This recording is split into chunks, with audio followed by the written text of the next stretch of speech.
Bismillahirrahmanirrahim. Assalamualaikum warahmatullahi wabarakatuh. Saya Putri Vela Melianti, NIM 435. Di sini saya akan menjelaskan lanjutan dari penjelasan Mbak Nia tentang tingkat segmentasi pasar. Nah, saya di sini akan melanjutkan poin yang B, yaitu pemasaran ceruk. Apa sih pemasaran ceruk itu? Jadi pemasaran ceruk itu merupakan kelompok pelanggan yang lebih sempit yang mencari bauran manfaat yang berbeda. Pemasar biasanya mengidentifikasikan ceruk dengan membagi satu segmen menjadi beberapa subsegmen. Seperti apakah ceruk yang menarik itu? Jadi pelanggan itu kan mempunyai kumpulan kebutuhan yang berbeda. Jadi setiap konsumen itu kan memiliki keinginan yang berbeda-beda.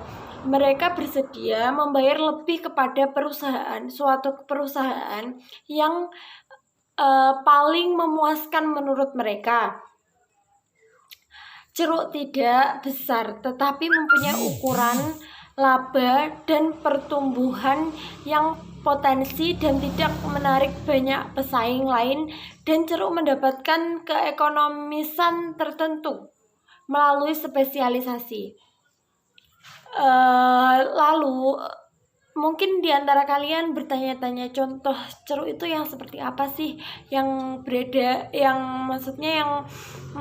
sering kita jumpai. Jadi contoh ceruk itu yang dipakai oleh Tropicana Slim. Kalian tahu kan gula yang baik untuk penderita diabetes. Nah, jadi Tropicana Slim itu menggunakan strategi ceruk pasar untuk produk gula sehat. Tropicana Slim itu juga menggunakan strategi spesialis harga kualitas. Jadi yang digunakan Tropicana Slim itu strategi ceruk yang spesialis harga kualitas, yaitu kualitas tinggi dengan harga di atas rata-rata pesaing. Lalu ada lagi mungkin yang cowok-cowok itu yang merokok itu tahu kan, mild rokok nikotin kadar rendah pertama. Jadi mild itu menciptakan rokok nikotin pertama yang menggunakan kadar nikotin yang rendah, yang akhirnya itu diikuti oleh produk-produk lain. Rokok ini dikeluarkan karena untuk mendukung isu kesehatan perokok.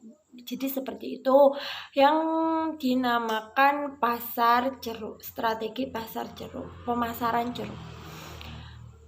Yang selanjutnya yaitu poin yang C, yaitu pemasaran lokal.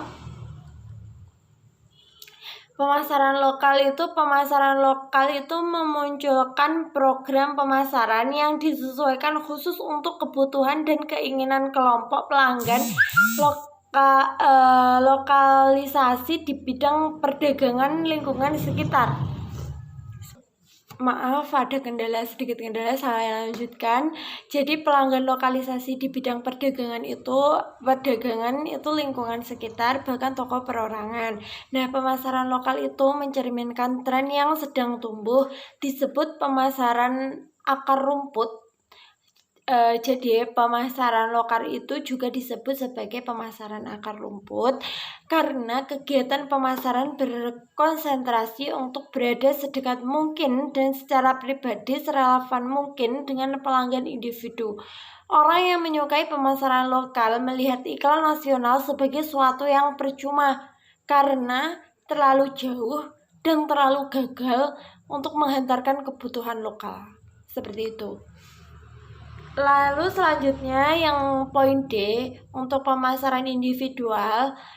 Pemasaran individual itu merupakan pemasaran yang mengarah ke satu segmen. Pemasaran yang disesuaikan atau pemasaran satu-satu. Sekarang pelanggan mulai mengambil inisiatif yang lebih individual dalam menentukan apa yang dibeli dan bagaimana caranya mereka masuk ke dalam internet, mencari informasi, dan evaluasi pemasaran produk atau jasa,